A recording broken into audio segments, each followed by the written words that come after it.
शांति। आज आम शुणा 1 अगस्ट 2026 बाबांकर महावाक्य। मिठे बच्चे, जो मैंने परचिंतन छाड़ी निजर कल्याण कर, तुम्हें सुनातुल्य हो अन्य को रास्ता दिखाओ। परचिंतन छाड़ी निजर कल्याण कर। परचिंतन केमती मुक्त हवा? जदि आम ज्ञानर चिंतन करिया, मुरली चिंतन जदि करिबा, तो सबुठ बड़ बेस्ट फायदा है आम परचिंतन मुक्त हो पारिया। बाबा जो मुरली शुणाउछन्ति गोटे गोटे पॉइंट को तार जदि गभीरता को जीवा, प्रश्न पड़िबा, उत्तर कौन हम निजे जदि चिंतन करिबा, ताहेले आम परचिंतन व्यर्थ चिंतन रु निजको मुक्त करी सुनातुल्य हो जावा। ज्ञान हीरा, ज्ञानर हीरा रे जदि निजको सजेबा, ताहले आम सुना परी ही अन्य मानक मध्य से रास्ता में देखे पारिया। प्रश्न, जो माने सर्वदा अशरीर हेबार अभ्यास करछन्ति, सेमानकर मुख्य लक्षण सुनाओ। जोगरे मुख्य अभ्यास होछि हमर अशरीर, तो तार लक्षण कौन? उत्तर, से माने हट द्वारा अर्थात बलपूर्वक निजर कर्मेन्द्रिय गुड़ी को बस करती ना, किंतु तांकर कर्मेन्द्रिय स्वतः शीतल हो जाए। जो अशरीर स्थिति रहिबो ऑटोमेटिक तार जोग लागिबो। आ जार जोग लागिबो तार कर्मेन्द्रिय ऑटोमेटिक शिथिल हो जिवो, स्थिर हो जिवो। ताकू हट करिगिरी शरीर को टाइट करिगिरी बसिया पई अभ्यास करिया किछि आवश्यक नै। आमे आत्मा माने भाई भाई अटु, एही स्मृति सेमानकर स्वतः रही थाए। जो माने अशरीर हबार अभ्यास करती, देह अभिमान तुटिबाकू लागि थाए, नाम रूपर निशा समाप्त हेबाकू लागि थाए, अन्य मानकर स्मृति आसी न थाए। मो आत्मा शरीर नुह, ए अभ्यास जी करुसी से कौनसी नाम रूपर निशा ताकू लागनी। देह अभिमान कटिजो, नाम रूपर निशा समाप्त हम, अन्य मानकर स्मृति मध्य ताकू आसियोनी। कारण तार लक्ष्य तो मते बस मते ए देहर मालिक ही रहार अच्छे, मनर मालिक ही रहार अच्छे, आ मते परमात्मा को स्मृति रहार अच्छे। से लक्ष्य जो तार लक्षण देखा जीवो जे से स्वतः रूपे कर्मेंद्रिय को शीतल करी बाबा को याद रही पार्थिव। गीत अच्छी, तू प्यार का सागर है बाबा, प्यार का सागर है, तेरे एक बूंद के हम प्यासे है। प्यार तो दबा वाला केवल एक परमात्मा ही अटंती। परमात्मा प्यार पे ही आम तरसुले। एबे बाबा आसती तो चातक पक्षी परी बाबा ज्ञान द्वारा ही आम प्यार दौरान, ताकू सेते ग्रहण करवा। ओम शांति। बाबा केवल स्नेहर सागर नुहंती, ज्ञानर सागर भी अटंती। ज्ञान एवं अज्ञान, ज्ञान को दिन, अज्ञान को राति कह जाए। ज्ञान अक्षर ही शुभ, अज्ञान अक्षर अशुभ अटे। दिन आम निर्भय रू, राति हेले भय लगे। तो ज्ञान शुभ, अज्ञान अशुभ। अधा कल्प है ज्ञानर प्रारब्ध, अधा कल्प अज्ञानर प्रारब्ध। अज्ञानर प्रारब्ध है दुख, ज्ञानर प्रारब्ध है सुख। ज्ञान तो निहाती आवश्यक, कहीं आम समस्त सुख चाहूँ। तेणु जिते आम ज्ञान शुणा, बुझा, जाना, चिंतन करवा, आम सेते अधिक सुख पाइबा। गोटे जन्म नहीं, 21 जन्म आम सुख पाइबा। यह बुझा बहुत सहज कथा। दिन हूँ ज्ञान, राति हूँ अज्ञान। एक कथा मध्य कहीं जाना। ज्ञान क्या कहुचे एवं अज्ञान क्या कहुचे, यह बेहद्र सीमाहीन कथा। तुम्हें समस्त को बुझाच ज्ञान कौन और भक्ति कौन। ज्ञान द्वारा तुम्हें पूज्य होच। जब पूज्य हो जाउच, तेबे पूजार सामग्री को जानी जाउच। जेते सब मंदिर आदि अच्छी तुम्हें जानिछ, ए सब स्मारक अटे। तांकर जीवन कहानी कौन ताहा तुम्हें जानिछ। जे पूजा करने को चाहते से निजे जाना। पूजारी जे पूजा करिया गला, सी पूज्य देवता मानक विषय किसी जाना, किंतु आमे पूज्य हेबाकू जाउछु, आमे पूजार रहस्य मध्य आमे बुझुचंते। पूजा को भक्ति कह जाए। भगवान को भक्तों सह भेटिबाकू हेबो भक्तिर फल देबापई। तेणु भगवान ही आसी पूजारी पूज्य करोचंते। भगवान भक्तिर फल कौन दौरान? आमको पूजारी पूज्य कर दौरान। यहाँ हूँ भक्तिर फल। पूज्य सत्य जुगरे, पूजारी कली जुगरे थांते। तुमने जानिछ आज कौन अच्छी, काली कौन हब। ବିନାଶ ତ ନିଶ୍ଚୟ ହେବ, ଯେକୌଣସି ସମୟରେ ବି ହୋଇପାରେ। ପ୍ରସ୍ତୁତି ଚାଲିଛି। ଗାୟନ ମଧ୍ୟ ରହିଛି, ଅନେକ ପ୍ରାକୃତିକ ବିପର୍ଯ୍ୟୟ ମଧ୍ୟ ହେବ। ଏକଥା ତ ଲେଖିଦେବା ଉଚିତ, ଗୃହ ଯୁଦ୍ଧ ଓ ପ୍ରାକୃତିକ ବିପର୍ଯ୍ୟୟ, ଏହାକୁ କୌଣସି ଈଶ୍ୱରୀୟ ବିପର୍ଯ୍ୟୟ କୁହାଯାଇପାରିବ ନାହିଁ। ଏହା ତ ଡ୍ରାମାରେ ନିଧାର୍ଯ୍ୟ ରହିଛି, ଯାହାଫଳରେ ପ୍ରାକୃତିକ ବିପର୍ଯ୍ୟୟ ସବୁ ଆସିବ। ଏମାନେ ବିନାଶରେ ମଧ୍ୟ ସାହାଯ୍ୟ କରିବେ। ମୂଷଳ ଧାରାରେ ବର୍ଷା ହେବ, ଭୋକରେ ମରିବେ, ଭୂମିକମ୍ପ ଆଦି ସବୁ ଏହା ହେବ। ଏହାଦ୍ୱାରା ହିଁ ଦୁନିଆ ବିନାଶ ହେବ। ପିଲାମାନେ ଜାଣିଛନ୍ତି ଏହା ତ ନିଶ୍ଚୟ ହେବ, ନହେଲେ ସତ୍ୟ ଯୁଗରେ ଏତେ ଅଳ୍ପ ସଂଖ୍ୟକ ମନୁଷ୍ୟ କିପରି ରହିବେ? ନିଶ୍ଚୟ ସମୁଦ୍ର ବିନାଶ ହେବ। ପିଲାମାନେ ଭଲ ଭାବରେ ଜାଣିଛନ୍ତି ଏସବୁ ବସ୍ତ୍ର ଧୁଆ ହେବ। ଏହା ହେଉଛି ବେହଦର ବିଶାଳ ମେସିନ୍। ୱାସିଂ ମେସିନ୍ ଅନ୍ କରୁଛନ୍ତି ବାବା ଏବେ। ଏସବୁ ବସ୍ତ୍ର ଧୁଆ ହେବ। ବସ୍ତ୍ର ମାନେ ଶରୀର। ଏ ଶରୀର ସବୁ ସୋରିଷ ପରି ବାଟି ହେଇଯିବ, ଧୁଆ ହେବ। ଆତ୍ମା ମୁକ୍ତିଧାମକୁ ଯିବ।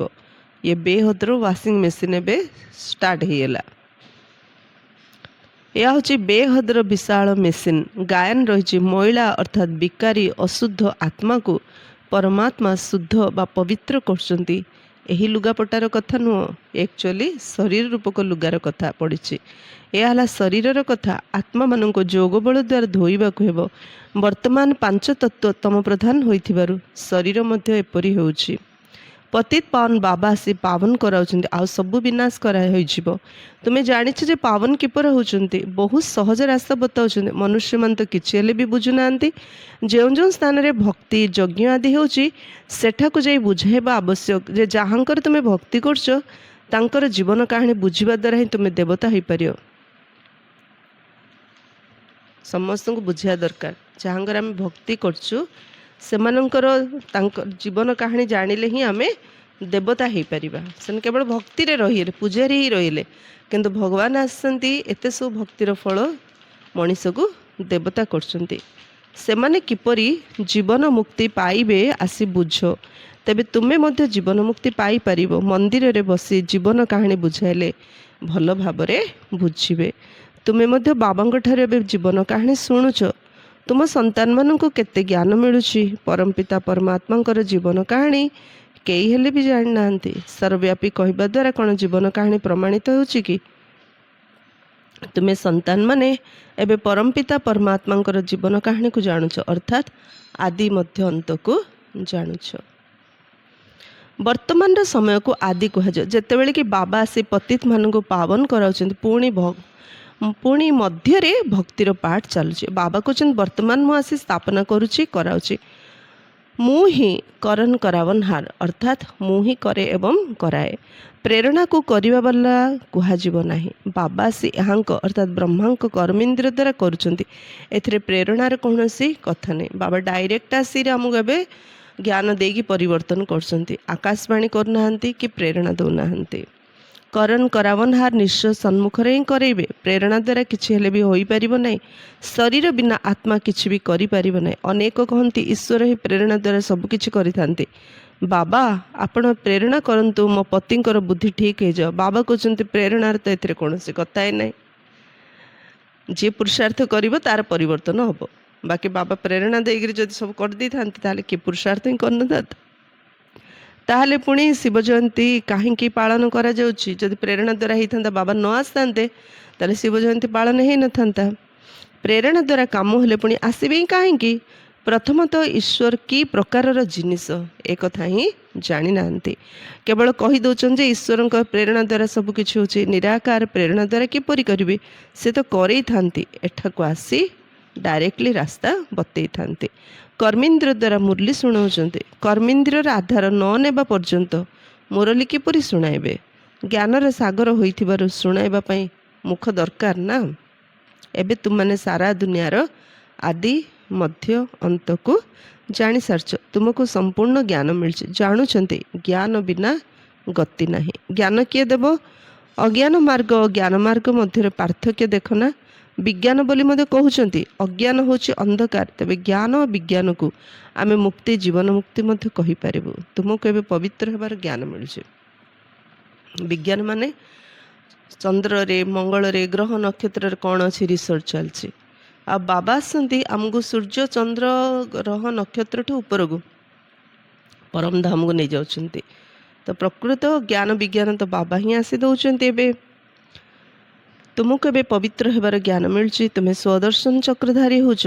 केही शुणिले आश्चर्य हेबे, कहिबे आत्मा ज्ञान नेउथिबारु निश्चय आत्मा सेही संस्कार नेई करि जीव ना। मनुष्य देवता होछ, तेणु ज्ञान तो रहिबा आवश्यक, किंतु बाबा बुझाउछंती यह प्रारब्ध निमंते पुरुषार्थ अटे। प्रारब्ध मिलीगले पुणी ज्ञानर आवश्यकता नहीं। सत्ययुग होछि तुम संतान मानक पई प्रारब्ध।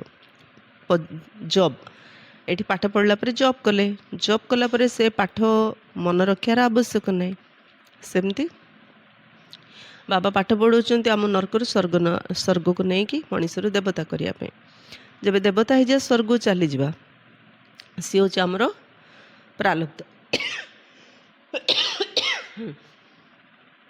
प्रारब्ध पाइला पर ज्ञानर आवश्यक ही रहिबो नहीं।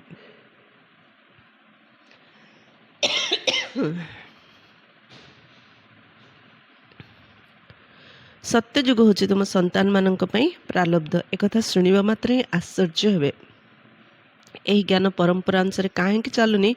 बाबा कहते यह प्राय लोप हो जाए। दिन हो गला तेबे आउ पुणी अज्ञान तो नहीं, जा फल कि ज्ञानर आवश्यकता पड़ो यह मत बुझा और बुझाइबार कथा।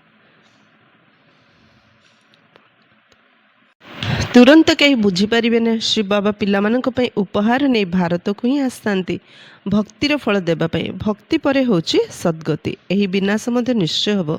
से सबूर लक्षण देखा आम देखुच ना विनाशर लक्षण। संसार में कौन चली चरित्रर पतन, प्रकृति तम प्रधान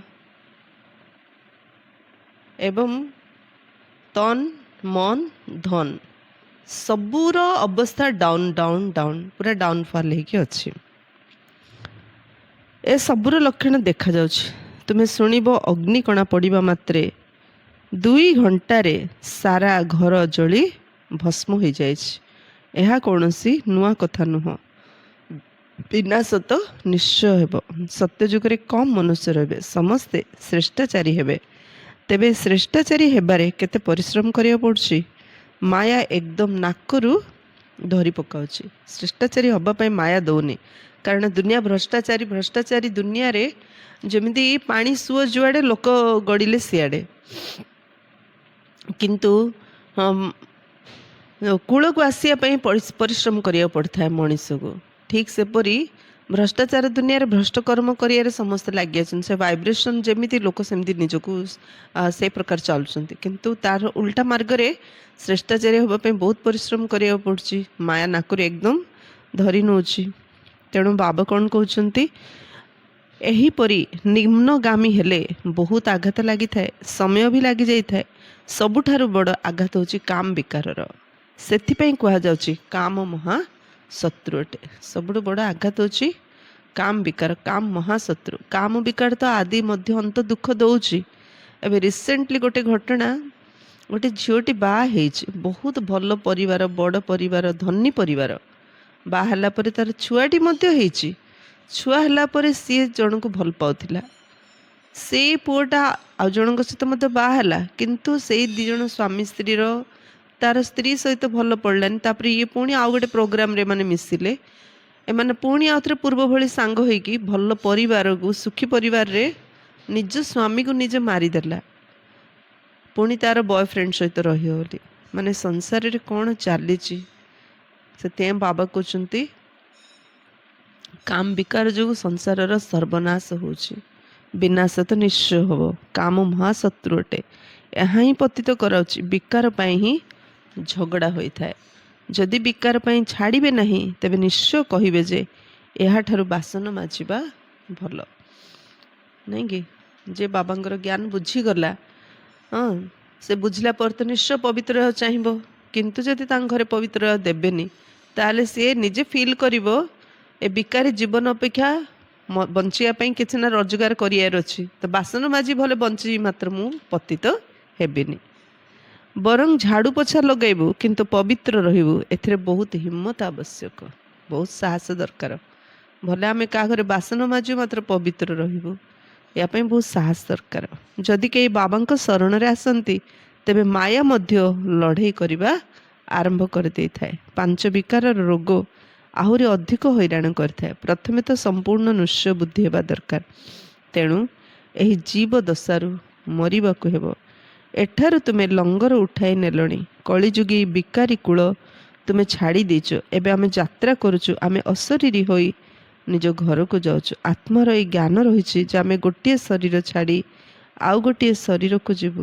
ଆମେ ଘର ସଂସାରରେ ରହି ପଦ୍ମଫୁଲ ସମାନ ପବିତ୍ର ହୋଇ ଯାତ୍ରା କରୁଛୁ। ବୁଦ୍ଧିରେ ମନେ ରହୁ ଯେ ଏହା ହେଉଛି ଶ୍ମଶାନ ଘାଟ, ପୁଣି ଆମେ ସୁଖଧାମକୁ ଯିବୁ। ଇଏ ସବୁବେଳେ ବୁଦ୍ଧି ରଖିବାର ଅଛି, ଦୁନିଆ ଗୋଟେ ମଶାଣୀ, ମୁଁ ତେବେ ଘରକୁ ଯିବି, ଘରେ ହିଁ ଶାନ୍ତି ମିଳିବ। ମଶାଣୀରେ କେବେ ଶାନ୍ତି ମିଳିବ କି? ମଶାଣୀରେ ତ ଭୟ ଲାଗିବ। ସେଥିପାଇଁ ମୁଁ ଘରକୁ ଗଲେ ମୋତେ ଶାନ୍ତି ଲାଗିବ, ମୁଁ ମୋ ରାଜ୍ୟକୁ ଗଲେ ମୋତେ ସୁଖ ମିଳିବ। ଏ ମଶାଣୀରେ ଦିଲ ଲଗେଇ ମୋତେ କିଛି ମିଳିବାର ହିଁ ନାହିଁ। ଆମେ ଘର ସଂସାର ହିଁ ପଦ୍ମଫୁଲ ସମାନ ପବିତ୍ର ହୋଇ ଯାତ୍ରା କରୁଛୁ। ବୁଦ୍ଧିରେ ମନେ ରହୁ ଯେ ଏହା ହେଉଛି ଶ୍ମଶାନ ଘାଟ, ପୁଣି ଆମେ ସୁଖଧାମକୁ ଯିବୁ। ଆମକୁ ବାବା ସମ୍ପତ୍ତି ଦେବା ପାଇଁ ଉପାୟ ବତାଉଛନ୍ତି। ପବିତ୍ର ହେବା ପାଇଁ ଆମେ ଯୋଗରେ ରହୁଛୁ। ବାବାଙ୍କ ସ୍ମୃତିରେ ରହିବା ଦ୍ୱାରା ହିଁ ବିକର୍ମ ବିନାଶ ହେବ। ତେବେ ଯାଇ ଆତ୍ମା ଶରୀର ଛାଡ଼ିବ। ଏହି ଯାତ୍ରା କେତେ ଆଶ୍ଚର୍ଯ୍ୟଜନକ ଅଟେ।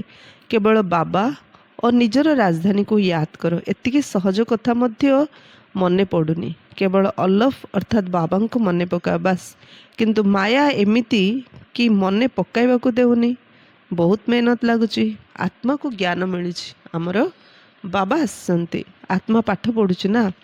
ଆତ୍ମା ଶରୀର ଦ୍ୱାରା ଜନ୍ମ ନେଉଛି। ଆତ୍ମା ଭାଇ ଭାଇ ଅଟେ। ଦେହ ଅଭିମାନରେ ଆସିବା ଦ୍ୱାରା ପୁଣି ଅନେକ ସମ୍ବନ୍ଧ ହୋଇଯାଉଛି।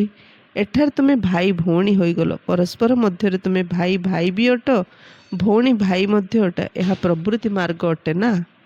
ଉଭୟଙ୍କ ସମ୍ପତ୍ତି ଦରକାର। ଆତ୍ମା ହିଁ ପୁରୁଷାର୍ଥ କରୁଛି। ଏଠାରେ ନା ଭାଇ ନା ଭଉଣୀ, ଆମେ ସବୁ ଆତ୍ମା। ଆମ ସମସ୍ତଙ୍କୁ ବାବାଙ୍କର ସମ୍ପତ୍ତି ଉପରେ ସମ୍ପୂର୍ଣ୍ଣ ଅଧିକାର ଅଛି। ଆଉ ବାବା ଆସନ୍ତି ସମସ୍ତଙ୍କୁ ସବୁ ସମ୍ପତ୍ତି ଦେବା ପାଇଁ। ତେଣୁ ଆତ୍ମା ହିଁ ପୁରୁଷାର୍ଥ କରୁଛି। ନିଜକୁ ଆତ୍ମା ବୋଲି ଭାବିବା, ଏହା ହିଁ ମେହନତ। ଦେହ ଅଭିମାନ ନ ରହୁ।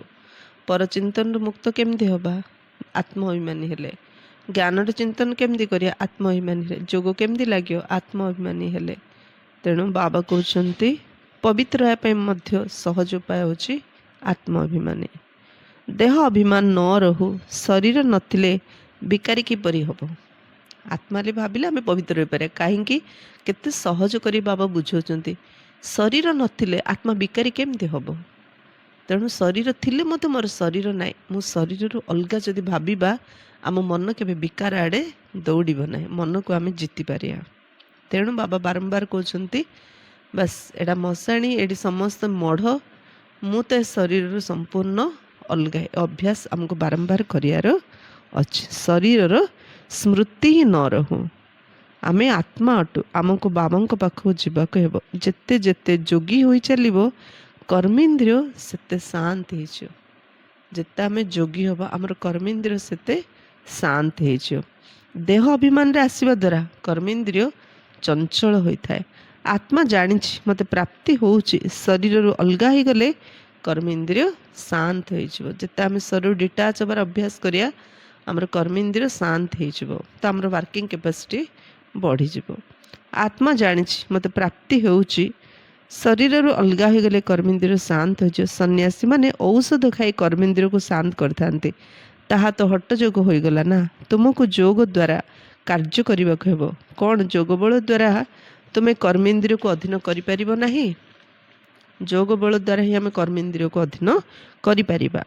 ଯେତେ ଯେତେ ଆତ୍ମ ଅଭିମାନୀ ହୋଇ ଚାଲିବ କର୍ମେନ୍ଦ୍ରିୟ ଗୁଡ଼ିକ ସେତେ ଶାନ୍ତ ହୋଇଯିବ। ବହୁତ ମେହନତ କରିବାକୁ ପଡ଼ୁଛି, କାରଣ ଏହାର ପ୍ରାପ୍ତି ତ ବହୁତ ଉଚ୍ଚ ଅଟେ ନା। ଯେତେ ଉଚ୍ଚ ପ୍ରାପ୍ତି ସେତେ ଉଚ୍ଚ ପୁରୁଷାର୍ଥ, ସେତେ ଉଚ୍ଚ ମେହନତ କରିବାକୁ ପଡ଼ିବ। ବାବା କହୁଛନ୍ତି ଯୋଗ ବଳ ଦ୍ୱାରା ତୁମେ ବିଶ୍ୱର ମାଲିକ ହେଉଛ। କର୍ମେନ୍ଦ୍ରିୟ ଉପରେ ବିଜୟ ପ୍ରାପ୍ତ କରୁଛ। ସେଥିପାଇଁ ଭାରତର ଯୋଗ ପ୍ରସିଦ୍ଧ ଅଟେ। ତୁମେ ମନୁଷ୍ୟରୁ ଦେବତା, ପତିତରୁ ପାବନ ହେଉଛ। ପ୍ରଜା ମଧ୍ୟ ସ୍ୱର୍ଗବାସୀ ତ ହେବେ ନା। ଯୋଗ ବଳ ଦ୍ୱାରା ତୁମେ ସ୍ୱର୍ଗବାସୀ ହେଉଛ, ବାହୁବଳ ଦ୍ୱାରା ହୋଇପାରିବ ନାହିଁ। ଏଥିରେ କିଛି ଅଧିକ ମେହନତ ନାହିଁ। କୁମାରୀମାନଙ୍କ ପାଇଁ ଯେପରି କୌଣସି ମେହନତ ହିଁ ନାହିଁ, ସେମାନେ ସ୍ୱାଧୀନ ଅଟନ୍ତି। କୁମାରୀମାନଙ୍କ ପାଇଁ କ'ଣ ମେହନତ ଅଛି? କୁମାରୀମାନେ ତ ପୁରା ସ୍ୱାଧୀନ। ଯେଉଁମାନେ ଗୃହସ୍ଥୀ ସେମାନେ ଗୋଟେ ବନ୍ଧନରେ ଅଛନ୍ତି। କାହିଁକି ସେମାନେ ଏ ସନ୍ମରେ ହିଁ ବିକର୍ମ କରୁଛନ୍ତି, ବିକାରରେ ଯାଇଛନ୍ତି। ଆଉ ଜଣେ ପବିତ୍ର ରହିବାକୁ ଚାହିଁଲେ ଆଉ ଜଣେ ପବିତ୍ର ରହିବାକୁ ନଦେଲେ ସେମାନେ ବହୁତ ସଂଘର୍ଷ କରିବାକୁ ପଡ଼ୁଛି। ଉଲ୍ଟା ସିଟ୍ ସେମାନେ ଚଢ଼ି ଯାଇଛନ୍ତି, ପୁଣି ଆଉ ଥରେ ଓହ୍ଲେଇଲା ବେଳୁ ସେମାନଙ୍କୁ ମେହନତ କରିବାକୁ ପଡ଼ୁଛି। କିନ୍ତୁ କୁମାରମାନେ ତ ଏ ଜୀବନରେ ସମ୍ପୂର୍ଣ୍ଣ ପବିତ୍ର, ତେଣୁ ସମ୍ପୂର୍ଣ୍ଣ ସ୍ୱତନ୍ତ୍ର, କାହା ଉପରେ ନିର୍ଭର କରିବାକୁ ପଡ଼ୁନି, କାହାର ଅନୁମତି ଦରକାର ନାହିଁ ପବିତ୍ର ରହିବା ପାଇଁ। ଆମେ ନିଜ ଇଚ୍ଛାରେ ଆମେ ପବିତ୍ର ରହିପାରିବା। ତ ଆମେ ଯେଉଁ ପବିତ୍ର ଅଛୁ ଏଇଟା ହିଁ ଆମର ସବୁଠୁ ବଡ଼ ଭାଗ୍ୟ, ଏଇଟା ହିଁ ଆମର ସବୁଠୁ ବଡ଼ ଲକ୍ ଯେ ଆମେ ପବିତ୍ର ଜୀବନରେ, କୁମାରୀ ଜୀବନରେ ଆମେ ଭଗବାନଙ୍କୁ ପାଇଗଲେ। ଉଲ୍ଟା ସିଢ଼ି ଆମେ ଚଢ଼ି ନାହାନ୍ତି, ତେଣୁ ଏକ୍ସଟ୍ରା ମେହନତ ଆମକୁ କରିବାକୁ ପଡ଼ିବନି। ତେଣୁ ବାବା କ'ଣ କହୁଛନ୍ତି, କୁମାରୀ ରହିବା ଭଲ, ବିକାରରେ ଗଲେ ବଡ଼ ପଞ୍ଚାୟତ ହୋଇଯାଉଛି। କୁମାରୀ ପୁଣି ଅଧର କୁମାରୀ ନାମ ଲାଗିଯିବ, ଯୁଗଳ ମଧ୍ୟ କାହିଁକି ହେବ, ଏଥିରେ ମଧ୍ୟ ନାମ ରୂପର ନିଶା ଚଢ଼ୁଛି, ଏହା ମଧ୍ୟ ମୂର୍ଖାମି ଅଟେ। କୁମାରୀ ରୂପରେ ଜ୍ଞାନ ପାଇକି ଯଦି ଜଣେ ବାହା ହେଉଛି, ବାବା କହିଲେ ଏଇଟା ମଧ୍ୟ ମୂର୍ଖାମି। ଯୁଗଳ ହେବା ପରେ ପବିତ୍ର ହେବା ପାଇଁ ବହୁତ ସାହସ ଦରକାର। ଭାବୁଛନ୍ତି ମୁଁ ବାହା ହେଇରି ପବିତ୍ର, ବାବା କହିଲେ ତା ପାଇଁ ତ ବହୁତ ସାହସ ଦରକାର। ସିନ୍ ଯେ ଭାବୁଛି ସେ ମୂର୍ଖାମି। ଜ୍ଞାନର ପୁରା ପରାକାଷ୍ଠା ଦରକାର। ଅନେକ ଅଛନ୍ତି ଯିଏକି ସାହସ କରୁଛନ୍ତି, କିନ୍ତୁ ବିକାରର ତାପ ଲାଗିଲେ ଖେଳ ସମାପ୍ତ ହୋଇଯାଇଥାଏ। ସେଥିପାଇଁ ବାବା କହୁଛନ୍ତି କୁମାରୀ ରହିବା ବରଂ ଭଲ। ଅଧର କୁମାରୀ ହେବାର କଳ୍ପନା ମଧ୍ୟ କାହିଁକି କରିବ, ଯଦି କୁମାରୀ ଜୀବନରେ ଏତେ ସୁଖ ମିଳୁଛି, ଭଗବାନ କହୁଛନ୍ତି କୁମାରୀ ଜୀବନ ଶ୍ରେଷ୍ଠ ଜୀବନ, ତାହେଲେ ଅଧର କୁମାରୀ ହବାର, ବାହା ହବାର ସଂକଳ୍ପ ହିଁ କାହିଁକି କରିବ। ଯଦି ସୁଖ ଚାହୁଁଛ ତ ପବିତ୍ର ନିଶ୍ଚିତ ରହିବାକୁ ପଡ଼ିବ। ତେଣୁ କୁମାରୀ ଜୀବନ, ବ୍ରହ୍ମା କୁମାରୀ ଜୀବନ ସର୍ବଶ୍ରେଷ୍ଠ ଜୀବନ। ଅନେକ ଅଛନ୍ତି ଯିଏକି ସାହସ କରୁଛନ୍ତି। କୁମାରୀମାନଙ୍କର ନାମ ପ୍ରସିଦ୍ଧ ହୋଇଥାଏ, ସେମାନେ ବାଲ ବ୍ରହ୍ମଚାରୀ ଅଟନ୍ତି। ବାଲ ବ୍ରହ୍ମଚାରୀ ହୋଇ ରହିବା ଭଲ, ଶକ୍ତି ରହିଥାଏ। ବାଲ ବ୍ରହ୍ମଚାରୀ ରହିବା ଭଲ, ଶକ୍ତି ରହିଥାଏ। ଏବେ ଯେମିତି ଗୋଟେ ଘଟଣା ହେଲା, ପେପର ଲିକ୍ ହେଲା, ଷ୍ଟୁଡେଣ୍ଟ ମାନେ ହଙ୍ଗାମା କଲେ, ତ ବସ୍ରେ ଷ୍ଟୁଡେଣ୍ଟ ମାନଙ୍କୁ ପୋଲିସ ମାନେ ନେଇକି ଗଲେ। ଦେଖିଲା ବେଳକୁ ଗୋଟେ ଝିଅ, ଗୋଟେ କୁମାରୀ ବସ୍ ଆଗରେ ଛିଡ଼ାଇ ସେ ବସ୍ଟା ପୋଲିସ ଭ୍ୟାନ୍ଟାକୁ ଅଟକେଇ ଦେଲା। ତ କେତେ ଶକ୍ତି, ହେଲେ ପବିତ୍ର ହେଲେ ଏତେ ଶକ୍ତି ଆମ ଭିତରେ ଆସୁଛି, ଆମେ ଯେକୌଣସି ଜିନିଷକୁ ଫେସ୍ କରିପାରିବା। ତେଣୁ ବାବା କହୁଛନ୍ତି କୁମାରୀ ହୋଇ ରହିବା ଭଲ, ବାଲ ବ୍ରହ୍ମଚାରୀ ହୋଇ ରହିବା ଭଲ, ଶକ୍ତି ରହିଥାଏ, ଅନ୍ୟ କାହାରି ସ୍ମୃତି ଆସିବ ନାହିଁ। କିନ୍ତୁ ଯଦି ସାହସ ଅଛି ତେବେ କରିକି ଦେଖାଅ, କିନ୍ତୁ ଏଥିରେ ମେହନତ ରହିଛି। 2 ଜଣ ହୋଇଯାଇଥାନ୍ତି ନା, କୁମାରୀ ହେଲେ ଏକା ରହିବେ, 2 ଜଣ ହେଲେ 2 ମତ ତ ଆସିଯାଇଥାଏ। ଯେତେ ପର୍ଯ୍ୟନ୍ତ ସମ୍ଭବ କୁମାରୀ ହୋଇ ରହିବା ଭଲ। କ'ଣ କହିଲେ ବାବା, ଯେତେ ପର୍ଯ୍ୟନ୍ତ ସମ୍ଭବ କୁମାରୀ ହୋଇ ରହିବା ଭଲ। କୁମାରୀ ସେବା କରିବା ନିମନ୍ତେ ବାହାରି ପାରିବେ, ବନ୍ଧନରେ ପଡ଼ିବା ଦ୍ୱାରା ପୁଣି ବନ୍ଧନର ବୃଦ୍ଧି ହୋଇଥାଏ। କୁମାରୀ ସ୍ୱତନ୍ତ୍ର, ସେବା କରିବା ପାଇଁ ବାହାରି ପାରିବ, କିନ୍ତୁ ବନ୍ଧନରେ ରହିଲେ ବନ୍ଧନ କ'ଣ ସେତିକିରେ ଅଟକିଯିବ, ଆହୁରି ବୃଦ୍ଧି ହେଇଯିବ, ବଢ଼ି ବଢ଼ି ଚାଲେ। ସେ ବନ୍ଧନ ବଢ଼ିବ ସିନା, ଆଉ କଟିବାର ପ୍ରଶ୍ନ ଉଠୁନି। ଏହିପରି ଜାଲ ବିଛାଇବା କ'ଣ ଦରକାର, ଯେଉଁଠି ବୁଦ୍ଧି ଜାଲରେ ଛନ୍ଦି ହୋଇଯିବ, ସେ ଜାଲ ବିଛେଇ ଲାଭ କ'ଣ, ମୋହର ଜାଲ। ସେ ବୁଡ଼ୁବୁଡ଼ିଆଣୀ ପୋକ କ'ଣ କରୁଛି, ତା ପାଟିରୁ ଲାଳ ବାହାର କରି ସେଥିରେ ଜାଲ କରୁଛି, ସେ ନିଜେ କରିଥିବା ଜାଲରେ ନିଜେ ଛନ୍ଦି ହେଇକି ମରୁଛି। ତ ସଂସାର ବଢ଼େଇବା ପାଇଁ ଅନେକ ଅଛନ୍ତି, ଆମେ କାହିଁକି ସଂସାର ବଢ଼େଇବା, ମୋହର ଜାଲରେ ଫସିବା, ତା ଭିତରେ ବୁଡ଼ିକି ମରିବା। ଏପରି ଜାଲରେ ଛନ୍ଦି ହେବା ଠିକ୍ ନୁହଁ। କୁମାରୀମାନଙ୍କ ପାଇଁ ତ ବହୁତ ଭଲ। କୁମାରୀମାନଙ୍କ ନାମର ଟେକ ମଧ୍ୟ ରହିଛି, କହ୍ନେୟା ନାମର ମହିମା ରହିଛି ନା। କୁମାରୀ ହୋଇ ରହିବା ବହୁତ ଭଲ। କହ୍ନେୟା, କହ୍ନେୟା କାହାର, କୁମାରୀମାନଙ୍କର କହ୍ନେୟା ନା, ଗୋପୀମାନଙ୍କର କହ୍ନେୟା ନା। ତେଣୁ ବାବା କହିଲେ କୁମାରୀ ହୋଇ ରହିବା ବହୁତ ଭଲ, ତାଙ୍କ ପାଇଁ ବହୁତ ସହଜ। ବିଦ୍ୟାର୍ଥୀ ଜୀବନ ପବିତ୍ର ଜୀବନ ମଧ୍ୟ ଅଟେ, ବୁଦ୍ଧି ମଧ୍ୟ ସତେଜ ରହିଥାଏ। ବିଦ୍ୟାର୍ଥୀ ଜୀବନ ପବିତ୍ର ଜୀବନ, ବୁଦ୍ଧି ସତେଜ ଥାଏ, କେତେ ମେମୋରି ସାର୍ପ ଥାଉଛି। ସେଇ ଝିଅଟା ଯେତେବେଳେ ବାହା ହେଇଯାଉଛି, ତାର ବନ୍ଧନ ଜଞ୍ଜାଳ ସବୁ ବଢ଼ି ଯାଉଛି, ଆଉ ଏତେ ବୁଦ୍ଧି ପ୍ରଖର ହେଉନି। କାହିଁକି, ସେ ଜଞ୍ଜାଳ ସମ୍ଭାଳିବ ନା, ବନ୍ଧନ କାଟିବ ନା, ତାର ନିଜର କ୍ୟାରିୟର ଗଢ଼ିବ। କୁମାରମାନଙ୍କୁ ଭୀଷ୍ମ ପିତାମହଙ୍କ ସଦୃଶ ହେବାକୁ ପଡ଼ିବ। କୁମାରୀମାନଙ୍କୁ ତ ପବିତ୍ର ହେଇକରି ସେବା କରିବାର ଅଛି, ଏବେ କୁମାରମାନଙ୍କୁ ଭୀଷ୍ମ ପିତାମହ ପରି ହେବାକୁ ପଡ଼ିବ। କଳ୍ପ ପୂର୍ବରୁ ମଧ୍ୟ ଏପରି ହେଇଥିଲେ, ସେଥିପାଇଁ ତ ଦିଲୱାଡ଼ା ମନ୍ଦିରରେ ସ୍ମୃତିଚିହ୍ନ କରାଯାଇଛି। ଭୀଷ୍ମ ପ୍ରତିଜ୍ଞା ପ୍ରସିଦ୍ଧ ନା, ଭୀଷ୍ମ ପ୍ରତିଜ୍ଞା କରିଥିଲେ। କ'ଣ କରିଥିଲେ? ହସ୍ତିନାପୁର ରାଜ ସିଂହାସନକୁ ମୁଁ ସବୁବେଳେ ସୁରକ୍ଷା ଦେବି। ସେଥିପାଇଁ ଯଦି ବାହା ହେଇଯିବି ତାହେଲେ ମୁଁ ହସ୍ତିନାପୁର ରାଜ ସିଂହାସନକୁ ସୁରକ୍ଷା କରିପାରିବି ନାହିଁ। ମୋର ଯଦି ସନ୍ତାନ ହେଇଯିବେ ମୁଁ ଆଉ ଏ ରାଜ୍ୟର କେୟାରିଂ ନେଇପାରିବିନି ଭାବିକି ସେ ଆଉ ବାହା ହେଲେନି। କାହିଁକିନା ମୋତେ ହସ୍ତିନାପୁର ରାଜ ସିଂହାସନକୁ ସବୁବେଳେ ସେଫ୍ଟି ରଖିବାର ଅଛି। ସେମିତି ଭୀଷ୍ମ ପ୍ରତିଜ୍ଞା କରିବାର ଅଛି। କୁମାରମାନେ ଭୀଷ୍ମ ପ୍ରତିଜ୍ଞା କରିକି ପବିତ୍ର ରହିବାର ଅଛି। କାହିଁକି? ଆମକୁ ସ୍ୱର୍ଗ ରାଜ୍ୟ ସିଂହାସନ ଏବେ ପ୍ରାପ୍ତ କରିବାର ଅଛି। ତାର ବଳ ହେଉଛି ପବିତ୍ରତା। ପବିତ୍ରତା ବଳରେ ହିଁ ଆମେ ଉଚ୍ଚ ପଦ ପାଇପାରିବା, ଭଗବାନଙ୍କ ହୃଦୟ ସିଂହାସନରେ ବସିପାରିବା। ଅନେକ ଜନ୍ମର ପାପକୁ ନାଶ କରିବା ପାଇଁ ଆମେ ଯୋଗ ଲଗାଇ ପାରିବା। ଅନେକ ଜନ୍ମ ପାଇଁ ପୁଣ୍ୟର ଖାତା ଆମେ ଜମା କରିପାରିବା। ଈଶ୍ୱରଙ୍କ ସେବାରେ ସହଯୋଗୀ ହେଇ ଆମେ ଜନ୍ମ ଜନ୍ମ ପାଇଁ ଆମର ଆଶୀର୍ବାଦର ଖାତା, ବ୍ୟାଙ୍କ ବାଲାନ୍ସ ଆତ୍ମାର ଜମା କରିପାରିବା। ଏବେ ବାବା ପିଲାମାନଙ୍କୁ ନିର୍ଦ୍ଦେଶ ଦେଉଛନ୍ତି, ମୋତେ ମନେ ପକାଅ, ଆଉ ସବୁ କଥାକୁ ଛାଡ଼ି ତୁମେ ନିଜର କଲ୍ୟାଣ କର।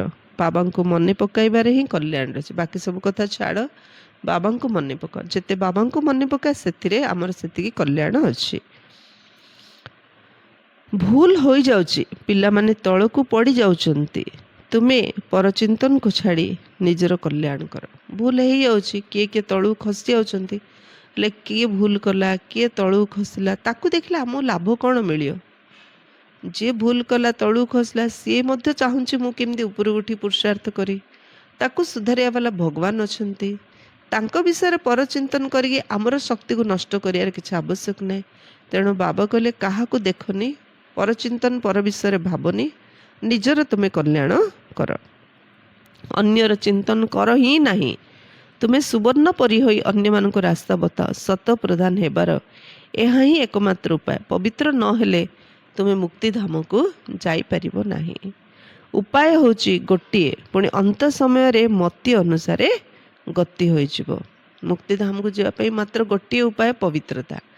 ଯଦି ବାବା କହିଲେ ଉପାୟ ଗୋଟିଏ, ଯଦି ସେ ଅନୁସାରେ ନ ଚାଲିବା ତ ଅନ୍ତ ସମୟରେ ପୁଣି ଅନ୍ତମତି ସେଇ ଅନୁସାରେ ଗତି ହେବ।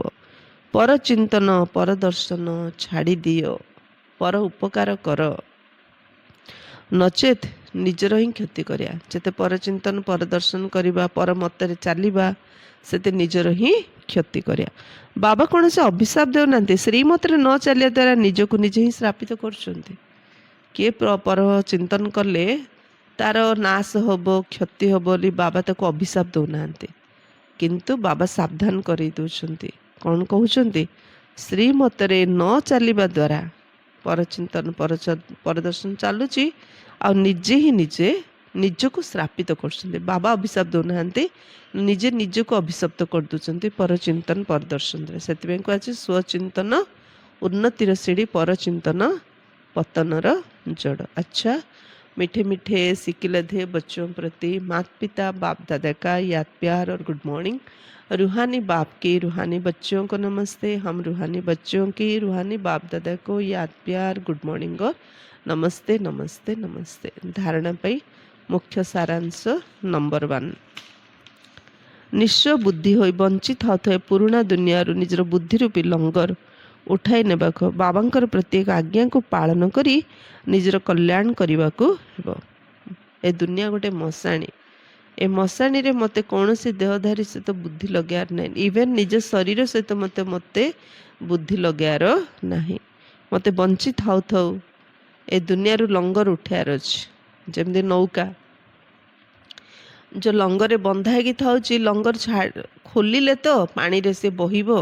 ते समुद्र संसार गोटे समुद्र, या भितर आम जीवन गोटे नौका।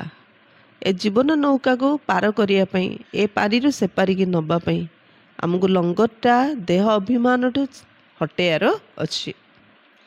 बाबांकर प्रत्येक आज्ञा को पालन करी निजर कल्याण करियार अच्छी। सेकेंड, अन्यर चिंतन छाड़ी निजर बुद्धि को सुवर्ण सदृश करने को हेबो। परदर्शन परचिंतन रे निजर समय नष्ट करिवार नै। जोग बल द्वारा निजर कर्मेंद्रिय को शांत एवं शीतल करने को ହେବ। ଆମେ ସୁନା ପରି କେତେବେଳେ ହେବା? ଯେତେବେଳେ ଅନ୍ୟର ଚିନ୍ତନ ସବୁ ଛାଡ଼ିବା। 1 2ରେ ନିଜର ସମୟ ନଷ୍ଟ ହିଁ ହେଉଛି ଯଦି ଆମେ ପରଚିନ୍ତନ ପରଦର୍ଶନ କରୁଛନ୍ତି। କାହିଁକିନା ଆମ ପାଖରେ ବହୁତ ଟାଇମ୍ ଅଛି, ସେଥିପାଇଁ ତ ଆମେ ପରଚିନ୍ତନ ପରଦର୍ଶନ କରୁଛନ୍ତି ନା।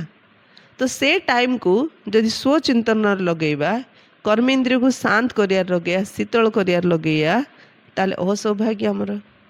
ତ ଯୋଗ ବଳ ଦ୍ୱାରା ଯେଉଁ ଟାଇମ୍କୁ ସଫଳ କର, ଯୋଗ କରିକିରି ନିଜର କର୍ମେନ୍ଦ୍ରିୟକୁ ଶାନ୍ତ ଶୀତଳ କର। କର୍ମେନ୍ଦ୍ରିୟ ଅଶାନ୍ତ ହେଲେ ହିଁ ପରଚିନ୍ତନ ପରଦର୍ଶନ ଚାଲୁଛି। ଯଦି କର୍ମେନ୍ଦ୍ରିୟ ଶାନ୍ତ ଶୀତଳ ହେଇଯିବ, ସେ ତ ଈଶ୍ୱର ଚିନ୍ତନରେ ଲାଗିଯିବ।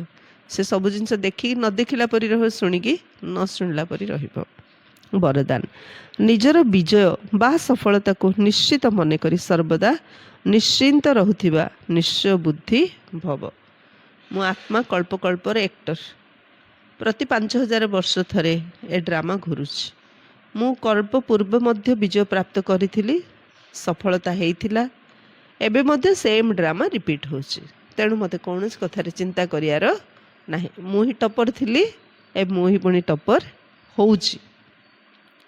ଯେଉଁ ପିଲାମାନେ ସର୍ବଦା ବାବାଙ୍କ ପ୍ରତି, ନିଜର ଅଭିନୟ ପ୍ରତି ଏବଂ ଡ୍ରାମାର ପ୍ରତ୍ୟେକ ସେକେଣ୍ଡର ଦୃଶ୍ୟ ପ୍ରତି 100% ନିଶ୍ଚୟ ବୁଦ୍ଧି ଅଟନ୍ତି, ସେମାନଙ୍କର ବିଜୟ ବା ସଫଳତା ସୁନିଶ୍ଚିତ ଅଟେ। ଗୋଟେ ହେଲା ନିଜ ପ୍ରତି, ବାବାଙ୍କ ଉପରେ ତ ନିଶ୍ଚୟ ରଖୁଛନ୍ତି ସମସ୍ତେ, କିନ୍ତୁ ବାବାଙ୍କ ଉପରେ ନିଶ୍ଚୟ ରଖିବା ସହିତ ନିଜ ଉପରେ ମଧ୍ୟ ନିଶ୍ଚୟ ରଖିବା, ଡ୍ରାମା ଉପରେ ମଧ୍ୟ ନିଶ୍ଚୟ ରଖିବା ଏବଂ ଡ୍ରାମାର ପ୍ରତ୍ୟେକ ସେକେଣ୍ଡର ଦୃଶ୍ୟ ପ୍ରତି 100% ଯଦି ନିଶ୍ଚୟ ରଖିବା, ତାହେଲେ ବିଜୟ ସଫଳତା ଆମର ସୁନିଶ୍ଚିତ।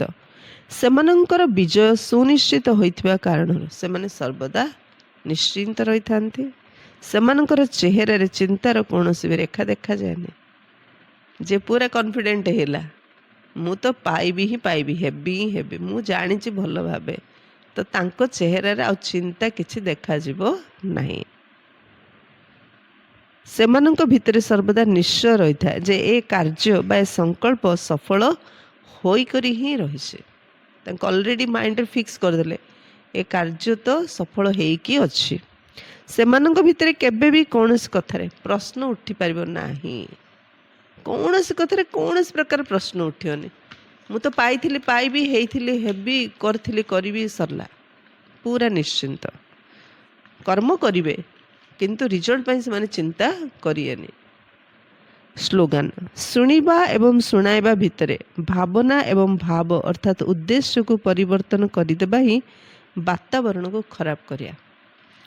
ଜଣେ କ'ଣ କହିଲା, ଆଉ ଜଣେ ଶୁଣିଲା, ଶୁଣିକିରି ଶୁଣେଇଲା ଆଡ଼କୁ ତାର ଭାବନାଟା ସେ ଭିତରେ ଭରିଦେଲା, ତା ଦ୍ୱାରା କ'ଣ ବାତାବରଣ ଖରାପ ହେଉଛି। କେମିତି? ଜଣେ ଭୋଗ ନେଇକିରି ଗଲା ଜଣଙ୍କୁ ଦେବା ପାଇଁ, ସେଇଠି ସେ ଲୋକର ଭଲ ମନ୍ଦ ସେ ଜାଣିଲା, ଶୁଣିଲା, ତା ଅନୁସାରେ କହିକି ଆସିଲା, ସେ ବୁଝେଇକି ଆସିଲା।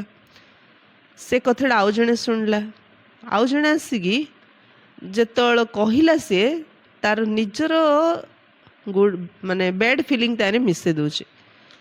କହିବାର ଶୈଳୀରୁ ଆମେ ଜାଣୁଛୁ ନା ୟାର ବ୍ୟାଡ୍ ଫିଲିଂ ଅଛି ନା ଗୁଡ୍ ଫିଲିଂ ଅଛି। ତ ଯେତେବେଳେ ବ୍ୟାଡ୍ ଫିଲିଂ ଭରିକି ସେ କଥାଟା କହୁଛନ୍ତି, ତ ବାତାବରଣରେ କ'ଣ ବ୍ୟାଡ୍ ଭାଇବ୍ରେସନ୍ ଖେଳି ଯାଉଛି।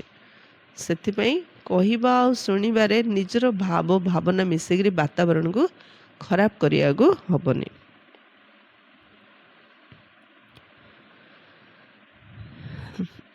ଅବ୍ୟକ୍ତ ଇଶାରା, ଅପବିତ୍ରତାର ବୀଜକୁ ମଧ୍ୟ ସମାପ୍ତ କରି ସମ୍ପୂର୍ଣ୍ଣ ସ୍ୱଚ୍ଛ ଅର୍ଥାତ୍ ପବିତ୍ର ହୁଅ। ଜୁଲାଇ ମାସ ପୁରା ଯୋଗ ଉପରେ ଗଲା, ଏବେ ଅଗଷ୍ଟ ମାସ ପବିତ୍ରତା ଉପରେ। ବାବା କହିଲେ ଅପବିତ୍ରତାର ବୀଜକୁ ମଧ୍ୟ ସମାପ୍ତ କର, ସମ୍ପୂର୍ଣ୍ଣ ସ୍ୱଚ୍ଛ ଅର୍ଥାତ୍ ପବିତ୍ର ହୁଅ।